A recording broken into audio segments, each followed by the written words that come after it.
Blood sugar level, रक्तातील साखरेची पातळी नेमकी किती असावी?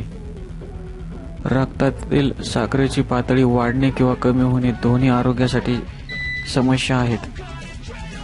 जर तुमची साखर सामान्यपेक्षा जास्त राहिली तर टाईप 2 मधुमेह होऊ शकतो.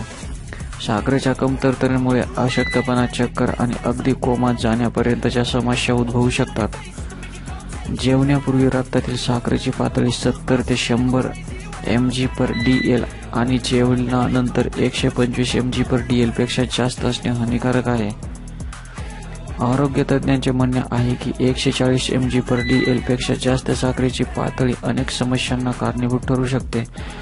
180 gm/dl पेक्षा जास्त साखरेची पातळी असणे मूत्रपिंड, डोळे, यकृत आणि हृदयाला नुकसान होऊ शकते.